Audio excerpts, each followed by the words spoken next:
পিন্টু প্রধান, মিঠুন কর, ধমক চমক বন্ধ করুন।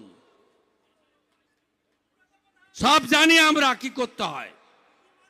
সব পার্টি থাকবে, সবার ঝান্ডা থাকবে, মানুষ যাকে ইচ্ছা তাকে ভোট দেবে। ধমক চমক দেখে নেব, কেড়ে নেব, রেশন বন্ধ করব, মিথ্যা মামলায় ঢুকাবো, এসব জিনিস চলবে না। আর পুলিশের লোকেদের বলি, গাড়ি টাড়ি ধরে টাকা পয়সা তুলছেন ভালো,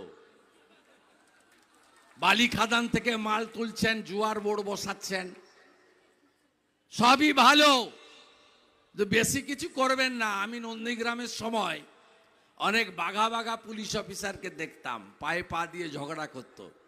11-র পরে তাদের দেখেছি রাস্তায় দাঁড়িয়ে স্যালুট করত। আপনাদেরও টাইম হয়ে এসেছে।